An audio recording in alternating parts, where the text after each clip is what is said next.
નમસ્કાર વિદ્યાર્થી મિત્રો, ચાણક્ય પબ્લિક સ્કૂલ મારી આટીના દ્વારા હું સાગર રાખોલિયા આપ સૌનું હાર્દિક સ્વાગત કરું છું. આજે આપણે ધોરણ 10 વિષય ગણિત પ્રકરણ 7 ની વાત કરીશું.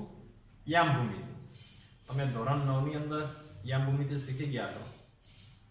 અહીંયા ધોરણ 10 ની અંદર યામ ભૂમિતિ વિશે કે તો આગળ અભ્યાસ કરીશું.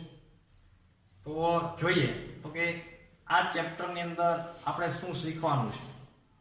તો કે યામ ભૂમિતિની અંદર કે તમે ધોરણ 9 ની અંદર કે x અક્ષ y અક્ષ કે જે બિંદુઓ છે, જે ચરણ છે કે x અને y અક્ષ બંનેથી 4 ચરણ નિર્માણ થાય, એની જે સંજ્ઞા છે ચરણ પ્રમાણે x અક્ષ કોને કહેવાય, y અક્ષ કોને કહેવાય, x બિંદુ, y બિંદુ કે યામ સમતલની અંદર બિંદુનું નિરૂપણ કરવું એ તમે શીખી ગયા છો. અહીંયા કે બે બિંદુઓ છે તો કે બે બિંદુઓ વચ્ચેનું અંતર, તો કે આ ચેપ્ટરની અંદર આપણે અંતર સૂત્ર, ત્યારબાદ વિભાજન સૂત્ર અને ત્યારબાદ ત્રિકોણનું ક્ષેત્રફળ, ત્રિકોણનું ક્ષેત્રફળ છે તમે હેરોનના સૂત્ર દ્વારા છે કોઈ પરિમિતિ મેળવીને એના દ્વારા શીખી ગયા છો. પણ અહીંયા યામ સમતલની અંદર કે આપણે કે ત્રણ બિંદુઓના યામ આપેલા હોય એના પરથી પણ ત્રિકોણનું ક્ષેત્રફળ છે મળી શકે છે. એનો અભ્યાસ અહીંયા કરવાનો છે. ત્યારબાદ વિભાજન સૂત્ર અને અંતર સૂત્ર, કે આ ત્રણ સૂત્ર ઉપરથી જ કે આપણે ઘણા બધા એક્ઝામ્પલ અને વ્યવહારિક ઉદાહરણો દ્વારા છે એનો અભ્યાસ કરીશું. તો જોઈએ તો કે યામ સમતલ, તો કે યામ ભૂમિતિ છે તો કે એની અંદર તો કે એક આડી રેખા અને ઊભી રેખા છે આવેલી હોય. જે આડી રેખા છે એટલે કે એને સમક્ષિતિજ રેખા કહેવાય, એ x અક્ષ તરીકે ઓળખાય છે. જ્યારે ઊભી રેખા છે કે જે શિરોલંબ રેખા તરીકે ઓળખાય એને આપણે y અક્ષ કહીએ છીએ. કે જે x અક્ષ અને y અક્ષ બંનેનું ઉદ્ગમ બિંદુ છે એને આપણે O કહીએ તો એના યામ છે 0 0 હોય છે. કે ઉદ્ગમ બિંદુથી જમણી બાજુના જે અંકો છે ધન હોય છે, ડાબી બાજુના જે અંકો છે ઋણ હોય છે. ત્યારબાદ સમક્ષિતિજ રેખાની ઉપરના જે અંકો છે ધન હોય છે, સમક્ષિતિજ રેખાની નીચેના અંકો છે ઋણ હોય છે. તો એ પ્રમાણે કોઈ બિંદુ હોય તો કે એની અંદર કે બિંદુને આપણે માનો કે કોઈ બિંદુ તમને આપેલું હોય 4 3 અને 4, તો એમાં પહેલો જે છે એને આપણે x યામ કહીશું, બીજો જે યામ છે એને y યામ કહીશું. તો આ રીતે x યામ અને y યામ. ત્યારબાદ જોઈએ તો કે અહીંયા યામ સમતલની અંદર કે બે બિંદુ મેં લીધેલા છે, એક a અને b. તો કે એક બિંદુ છે એ 2 અને 1, કેનો x યામ છે 2 અને y યામ છે 1. જ્યારે બિંદુ b છે એનો x યામ 3 છે અને y યામ છે 2 એટલે કે 3 અને 2 છે. હવે આ બે બિંદુ છે તો કે યામ સમતલની અંદર જે બે બિંદુ આવેલા છે એ બે બિંદુ વચ્ચેનું અંતર આપણે મેળવવું છે. તો કઈ રીતે મેળવશું? તો જુઓ તો કે એક હું રેખા દોરું છું, એને હું નામ આપી દઉં a અને b. a અને b બે બિંદુ વચ્ચેનું અંતર આપણે મેળવવું હોય તો કે અહીંયા a બિંદુ અને b બિંદુ છે. તો કે જે a બિંદુ છે એને કઈક યામ હશે કે x y હોય, એવી રીતે b બિંદુ છે એને પણ યામ હશે x y. પણ અહીંયા બે બિંદુ છે તો એને x1 y1 યામ કહું, b બિંદુ છે એને હું યામ x2 y2. આગળ કોઈ ત્રીજું બિંદુ હોય તો x3 y3 યામ લઈ લઈશું. તો કે બે બિંદુઓ a અને b છે એ બે વચ્ચેનું અંતર મારે મેળવવું હોય તો શું કરવું પડે? તો અંતર AB મેળવવું હોય તો કે AB નો સ્ક્વેર બરાબર વર્ગમૂળની અંદર x યામ x યામ ની બાદબાકી તો કે x2 માઈનસ x1 નો square plus y2 minus y1 નો સ્ક્વેર કે ab નો સ્ક્વેર છે તેનો અંતર મેળવવું હોય તો કે x2 માઈનસ x1 સ્ક્વેર કે બે બિંદુ છે એના અહીંયા x1 y1 અને b બિંદુ છે એનું યામ છે x2 y2 આ બે બિંદુ વચ્ચેનું અંતર તો કે x2 minus x1 square plus y2 minus y1 square એવું થશે ત્યારબાદ હવે જો કે અહીંયા સ્ક્વેર છે હવે અહીંયા વર્ગ દૂર કરવો હોય તો અહીંયા વર્ગમૂળ આવશે તો કે x2 minus x1 square plus y2 minus y1 square વર્ગમૂળની અંદર આવશે તો કે ab સ્ક્વેર બરાબર x2 માઈનસ x1 નો સ્ક્વેર વત્તા y2 માઈનસ y1 સ્ક્વેર અથવા જો અહીંયા વર્ગ નહીં તો અહીંયા સામે વર્ગમૂળ આવશે તો કે અહીંયા વર્ગ દૂર કરશો તો અહીંયા સામે વર્ગમૂળ આવશે તો કે આ જે સૂત્ર છે અંતર સૂત્ર તરીકે ઓળખાય છે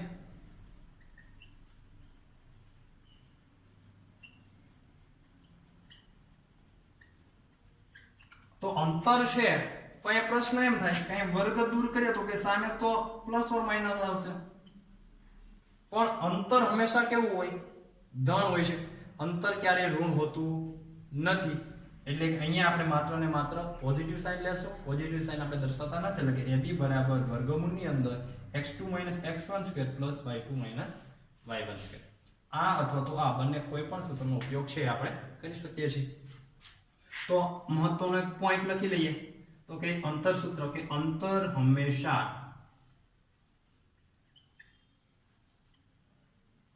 ધન જ હોય છે ઋણ ક્યારે હોતો નથી તો આજે વાત થઈ એ અંતર સૂત્રની વાત થઈ તો આની અંદર કે જે દાખલા પૂછાવાના છે તો એના વિશે થોડી ચર્ચા કરીએ તો કે અંતર મેળવવું હોય ધારો કે તમને એવું કીધેલું છે કે ત્રણ બિંદુ આપેલા છે x1 y1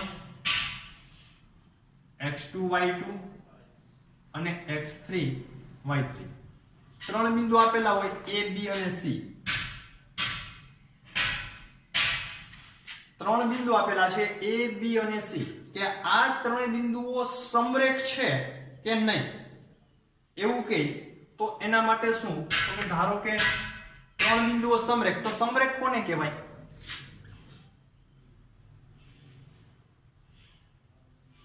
સમરેખ તો કે એક જ રેખા ઉપર જે બિંદુ આવેલા હોય એને સમરેખ બિંદુઓ કહેવાય એક જ રેખા પર ત્રણ બિંદુ આવેલા હોય તો એ ત્રણેય બિંદુઓ છે એ સમરેખ છે તેમ કહેવાય ધારો કે આ કોઈ એક રેખા છે a b અને c આ ત્રણેય બિંદુઓ છે કે એક રેખા પર આવેલા છે તો આ બિંદુઓ સમરેખ છે પણ એવું આપને અંતર પરથી કઈ રીતે ખ્યાલ આવે તો જુઓ તો કે કોઈ પણ બે બિંદુ વચ્ચેનું અંતર છે એ બીજા કે ac બરાબર ab પ્લસ bc જેટલું થાય તો આ ત્રણેય બિંદુઓ છે એ સમરેખ છે તેમ કહેવાય કોઈ પણ આના પહેલા ab નું અંતર મેળવો bc નું અંતર મેળવો અથવા તો આ ત્રણ બિંદુનું અંતર મેળવો કે ab bc ac નું અંતર મેળવો એમાંથી કોઈ પણ બેનું અંતર છે એ બીજી જે બાજુ છે એના સરવાળા બરાબર થવું જોઈએ કોઈ પણ બે બાજુનું અંતર છે એ કોઈ ત્રીજી અંતર મેળવો છો કોઈ પણ બે અંતર મેળવો એ ત્રીજું અંતર મેળવો છો એના સરવાળા બરાબર થતું હોય તો એ બિંદુઓ સમરેખ છે તેમ કહેવાય તો કે AB વત્તા BC હવે ધારો કે તમને AB બરાબર 5 મળ્યું હોય અને BC બરાબર 4 મળ્યું હોય કે AB બરાબર 4 એકમ અંતર મળેલું છે BC બરાબર 4 એકમ અંતર મળેલું છે અને AC બરાબર જો તમને 6 એકમ અંતર મળે તો કે આ ત્રણેય બિંદુઓ છે સમરેખ છે તેમ કહેવાય તો કે AC એટલે કે 6 AB 2 અને BC 4 ઓકે આ બંને અંતર છે તો કે સમાન થાય તો કે આ ત્રણેય બિંદુઓ સમરેખ છે તેવું કહેવાય. તો આજે વાત થઈએ આપેલ બિંદુઓ વચ્ચેનું અંતર છે સમરેખ છે કે નહીં તેની. હવે આપણે અંતર છે કઈ રીતે મેળવાય એનું એક ઉદાહરણ જોઈએ. તો કે ધારો કે કોઈ એ બિંદુ આપેલું છે તમને 3, 2 અને 1. જ્યારે બી બિંદુ આપેલું છે અંતર 3 બિંદુના 3 અને 2 કે બિંદુ એ અને બી વચ્ચેનું અંતર મેળવવું હોય તો શું કરશું?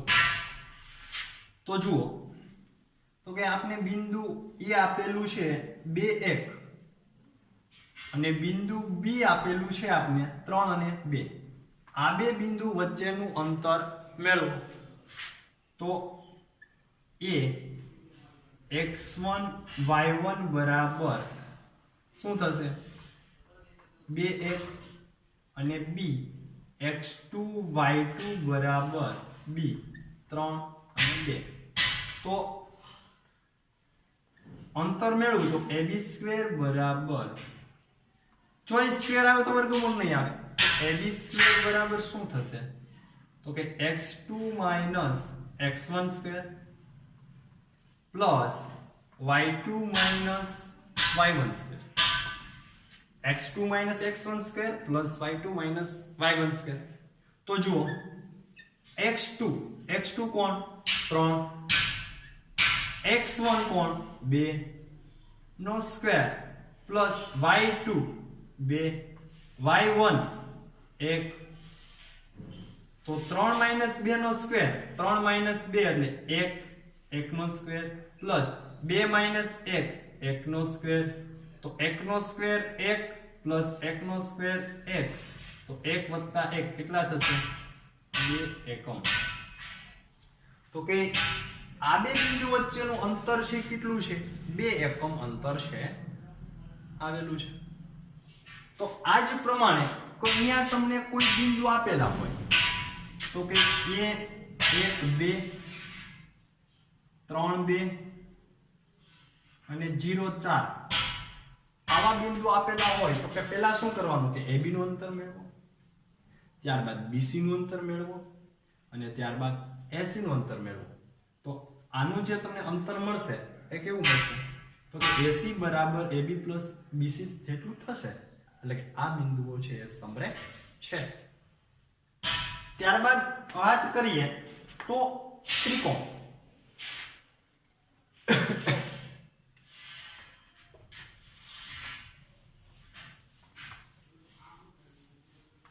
ત્યારબાદ વાત કરીએ આપણે ત્રિકોણની. તો કે ત્રિકોણ તમને આપેલો હોય તો કે આપેલ બિંદુઓ છે એ સમદ્વિબાજુ ત્રિકોણ છે તેમ સાબિત કરો, સમબાજુ ત્રિકોણ છે તેમ સાબિત કરો કે વિષમબાજુ ત્રિકોણ છે તેમ સાબિત કરો. તો કઈ રીતે આપણે ખ્યાલ આવશે? તો જુઓ, તો કે કોઈ ત્રિકોણ છે તો કે ABC આપણે આપેલો છે. ધારો કે આ ત્રિકોણ છે સમબાજુ ત્રિકોણ છે. આ જે ત્રિકોણ આપણે આપેલો છે સમબાજુ ત્રિકોણ છે. તો કે અહીંયા A B અને C ત્રણ બિંદુના અહીંયા આપેલા હોય તો કે સમબાજુ ત્રિકોણ માટે તો કે સમબાજુ ત્રિકોણ કોને કહેવાય? તો કે ત્રણેય બાજુ જેની સમાન હોય તે.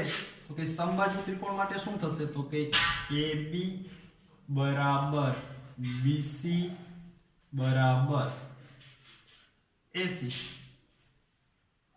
તો કે સમબાજુ ત્રિકોણ માટે ત્રણેય બાજુઓ સમાન હોય છે. તો કે આ ત્રણેય બિંદુઓના તમને છે કે અહીંયા કોઈ આપેલા હશે બિંદુઓ, એના પરથી તમારે એનું અંતર મેળવવાનું.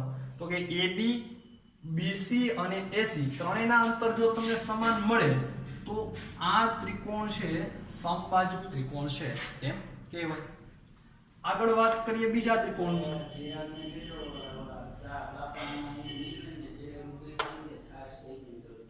કે વિષમબાજુ ત્રિકોણની વાત કરીએ.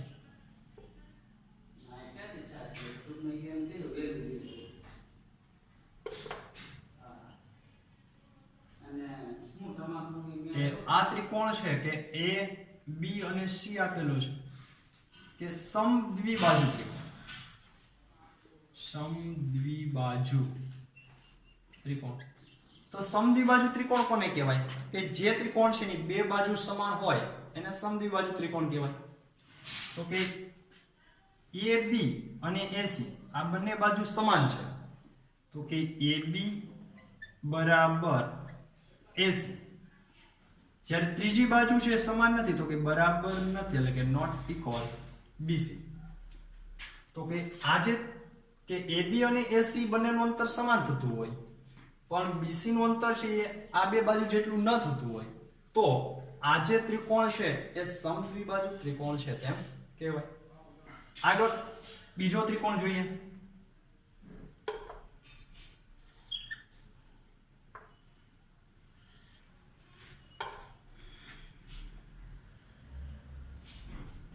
કે ત્રિકોણ ABC આપણે આપેલો છે, વિષમ બાજુ ત્રિકોણ. તો કે વિષમ બાજુ ત્રિકોણ માટે શું? તો કે એની ત્રણેય બાજુઓ છે કેવી હોય? અલગ અલગ હોય. તો કે AB બરાબર નથી BC બરાબર નથી AC, કે ત્રણેય બાજુનું અંતર છે એ તમને સમાન ન જોવા મળે. તો કે આજે આપેલ ત્રિકોણ હશે કેવો હશે? વિષમ બાજુ ત્રિકોણ હશે. તો આજે વાત થઈ એ ત્રિકોણની વાત થઈ કે તમને ત્રણ શિરોબિંદુ આપેલા હોય અને એના પરથી કે આપેલ ત્રિકોણનો પ્રકાર ઓળખાવો. તો આપણે ત્રણ બાજુના અંતર મેળવીએ AB BC અને AC, એના પરથી ખ્યાલ આવી જાય કે આપેલ ત્રિકોણ છે એ કયા પ્રકારનો છે. જો ત્રણેય બાજુના અંતર સમાન મળતા હોય તો એ સમદ્વિબાજુ ત્રિકોણ છે, સમબાજુ ત્રિકોણ છે. જો બે અંતર સમાન મળતા હોય તો એ સમદ્વિબાજુ ત્રિકોણ છે, અને જો ત્રણેય બાજુના અંતર અલગ અલગ મળતા હોય તો તે ત્રિકોણ છે વિષમ બાજુ ત્રિકોણ છે એમ કહી શકીએ. હવે આ જ પ્રમાણે આપણે ચતુષ્કોણની વાત કરવી હોય તો ચતુષ્કોણ માટે પણ આ જ રીતે થશે. તો એના માટે આપણે ચતુષ્કોણ છે તો કે ચતુષ્કોણના ચાર પ્રકાર વિશે વાત કરીએ. તો કે પહેલો ચોરસ,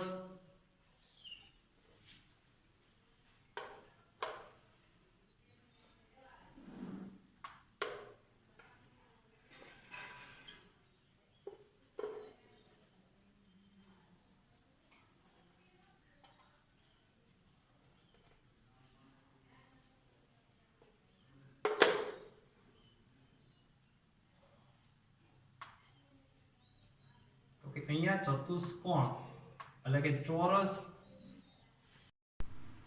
આગળ આપણે વાત કરીએ ચોરસની. તો અહીંયા ચોરસ ABCD આપેલો છે, તો આપણે ખ્યાલ છે કે ચોરસની ચારે બાજુ સમાન હોય. તો કે AB બરાબર BC બરાબર CD બરાબર AD. તો કે ચારે બાજુનું અંતર જો આપણે સમાન મળતું તેમજ એના વિકર્ણ AC અને BD એ બંને વિકર્ણો જો સમાન મળતા હોય તો કે આપેલ જે બિંદુઓ છે એ ચોરસ છે તેમ કહેવાય. તો એના માટે તમારે 6 વખત અંતર સૂત્રનો ઉપયોગ કરવો પડશે. સૌપ્રથમ AB નું અંતર મેળવો, ત્યારબાદ BC નું મેળવો, ત્યારબાદ CD નું મેળવો, ત્યારબાદ AD નું મેળવો. જો આ ચારેય અંતર સમાન મળે, ચારે બાજુના અંતર સમાન મળે, ત્યારબાદ AC અને BD ઈ બંને વિકર્ણના અંતર પણ જો તમને સમાન મળે તો કે આ જે આપેલા જે ચારે બિંદુઓ છે એ ચોરસના શિરોબિંદુઓ છે તેમ કહેવાય. અથવા તો ચાર બિંદુ તમને આપેલા છે અને એમ તમને કીધું હોય કે આપેલ ચતુષ્કોણનો પ્રકાર ઓળખાવો, તો કે જે ચતુષ્કોણ મળશે કેવો થશે? તો કે ચોરસ થશે. ત્યારબાદ બીજા ચતુષ્કોણની વાત કરીએ તો કે લંબચોરસ. તો કે લંબચોરસ છે તો કે લંબચોરસની સામસામેની બાજુ સમાન હોય. તો કે AB સમાંતર CD એટલે કે AB અને CD છે બંને સમાન હોય, BC અને AD આ બંને બાજુ છે એ પણ સમાન હશે. ત્યારબાદ તેના વિકર્ણો પણ કેવા થાય? સમાન થાય. તો કે એના માટે પણ તમારે 6 વખત અંતર સૂત્રનો ઉપયોગ કરવો પડશે. પહેલા AB અને CD નું અંતર મેળવો, ત્યારબાદ BC અને AD નું અંતર મેળવો. તો કે BC અને AD નું અંતર સમાન થાય, AB અને CD નું અંતર સમાન થાય, તો એ લંબચોરસ છે અને એના આગળ હજી શું કરવાનું તો કે AC અને BD બંનેના વિકર્ણના અંતર પણ સમાન થવા જોઈએ. તો કે આપેલ જે ચારે બિંદુઓ છે લંબચોરસના શિરોબિંદુઓ છે તેમ કહેવાય. આગળ વાત કરીએ સમાંતર બાજુ ચતુષ્કોણ. તો કે સમાંતર બાજુ ચતુષ્કોણ ABCD ની અંદર તો કે આપણે ખ્યાલ છે કે સમાંતર બાજુ ચતુષ્કોણ કોને કહેવાય તો કે જેની સામેની બાજુ છે સામેની બાજુ સમાંતર હોય. તો કે AB સમાંતર CD અને BC સમાંતર AD હોય તો એને સમાંતર બાજુ ચતુષ્કોણ કહેવાય. અને સમાંતર બાજુ ચતુષ્કોણના વિકર્ણ છે એ સમાન હોતા નથી. તો કે આપણે કેવું કે AB બરાબર CD મળતું હોય, AB બરાબર BC નું અંતર મળતું હોય, BC અને AD બંનેના અંતર પણ સમાન મળતા હોય, તેમજ તેના વિકર્ણ AC અને BD તેના વિકર્ણ જો બરાબર ન હોય તો એને સમાંતર બાજુ ચતુષ્કોણ કહેવાય. જો આ બંને સમાન મળે તો શું કહેવાય તો કે આપણે જે આગળ જોયું તે પ્રમાણે તો એને લંબચોરસ કહેવાય. તો ચોર લંબચોરસ અને સમાંતર બાજુ ચતુષ્કોણની અંદર એના વિકર્ણના તમે અંતર મેળવશો તેના પરથી ખ્યાલ આવશે કે લંબચોરસ છે કે સમાંતર બાજુ ચતુષ્કોણ. જો ડાયરેક્ટ તમે ચાર અંતર મેળવીને તમે કહી નહીં શકો કે આ લંબચોરસ છે કે સમાંતર બાજુ ચતુષ્કોણ છે. તો એટલા માટે કે 6 વખત અંતરસૂત્રનો ઉપયોગ છે તમારે કરવો પડશે. આગળ જોઈએ સમલંબ ચતુષ્કોણ. તો કે AB સમાંતર CD તેમજ AD બરાબર નથી BC. તો કે સામેની બાજુ સમાન કે સામેની બાજુની એક જોડ છે સમાંતર હોવી જોઈએ. તો કે AB અને CD સમાંતર હોય જ્યારે AD અને BC સમાંતર ન હોય તેમજ તેના વિકર્ણો છે એ પણ બરાબર હોય નહીં. તો કે આ રીતે છે તો કે સમલંબ ચતુષ્કોણ છે એ પણ ઓળખી શકાય. ત્યારબાદ વાત કરીએ તો કે અંતરસૂત્ર આપણે જોયું તો કે કોઈ પણ બે બિંદુ વચ્ચેનું અંતર AB હોય તો કે x2 - x1² + y2 - y1². તો કે અંતર ક્યારે છે કે ઋણ ન હોઈ શકે. ત્યારબાદ x અક્ષ પરનું કોઈ બિંદુ હોય તો કે અહીંયા x અક્ષ પરનું કોઈ બિંદુ માનો કે x અક્ષ ઉપર ઘણા બધા બિંદુ હશે. અહીં x અક્ષ પર કોઈ જે બિંદુ આવેલો હોય તો કે એનો y યામ છે એ 0 હોય. x અક્ષ પરના બિંદુનો y યામ 0 હોય તો એ બિંદુ આપણે કેવું મળે x0. ત્યારબાદ y અક્ષની વાત કરીએ તો કે આ y અક્ષ ઉપર જે કોઈ બિંદુ આવેલા હોય તો કે y અક્ષ પરના જે કાંઈ બિંદુ હોય એનો x યામ 0 એટલે કે 0 અને y થશે. y અક્ષ પરના બિંદુનો x યામ છે એ 0 હોય તો કે અહીંયા બિંદુ O હશે 0 0 હશે તો એનો x યામ કેવો છે 0 છે. જ્યારે x અક્ષની વાત કરીએ તો એનો y યામ કેવો છે તો કે 0 છે. આગળ જોઈએ કે x અક્ષથી કોઈ બિંદુના અંતરને y યામ અથવા ભુજ કહે છે. x અક્ષના કોઈ બિંદુથી અંતર હોય એને એનો y યામ અથવા ભુજ કહેવાય અને y અક્ષથી કોઈ બિંદુના અંતર હોય એને એનો x યામ અથવા તો કોટી કહેવામાં આવે છે. તો વિદ્યાર્થી મિત્રો તો કે આજે આપણે કે આજના વિડિયો લેક્ચરની અંદર જે કંઈ અભ્યાસ કર્યો તો કે સૌપ્રથમ આપણે અંતરસૂત્રની અંદર તો કે કોઈ પણ બિંદુ આપેલા હોય તો કે સૌપ્રથમ આપણે વાત કરી કે આપેલ જે બિંદુઓ છે એ સમરેખ છે કે નહીં. જો આપેલ બિંદુ સમરેખ હોય તો કે એક રેખા પરના કોઈ બિંદુ આપેલા હોય કે A B અને C તો કે AC બરાબર શું થશે તો કે AB + BC.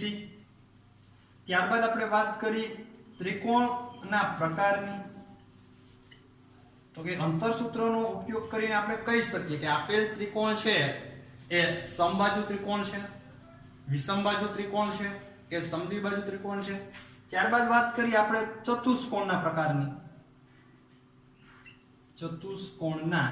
પ્રકારની તો આ રીતે ચતુષ્કોણની અંદર 4 શિરોબિંદુ આપેલા હશે અને એના પરથી આપણે કહી શકશું કે આપેલ જે શિરોબિંદુઓ છે એ કયા પ્રકારનો ચતુષ્કોણ છે બનાવે છે. હવે આગળના લેક્ચરની અંદર આપણે અંતરસૂત્રને લગતા દાખલાઓનો અભ્યાસ કરીશું. ત્યારબાદ કે અહીંયા આપણે જે પોર્શન આપણે અગાઉ વાત કરી એ પ્રમાણે કે આ ચેપ્ટરની અંદર અંતરસૂત્ર, વિભાજન સૂત્ર અને ત્રિકોણનું ક્ષેત્રફળ મેળવવાનું છે. તો કે આ અંતરસૂત્ર છે એના પરથી આપણે આ વસ્તુનો અભ્યાસ કરીશું. ત્યારબાદ હવે વિભાજન સૂત્ર અને ત્યારબાદ ત્રિકોણનું ક્ષેત્રફળ છે એનો અભ્યાસ કરીશું. ફરી મળીશું આગળના વિડીયોની અંદર. Thank you.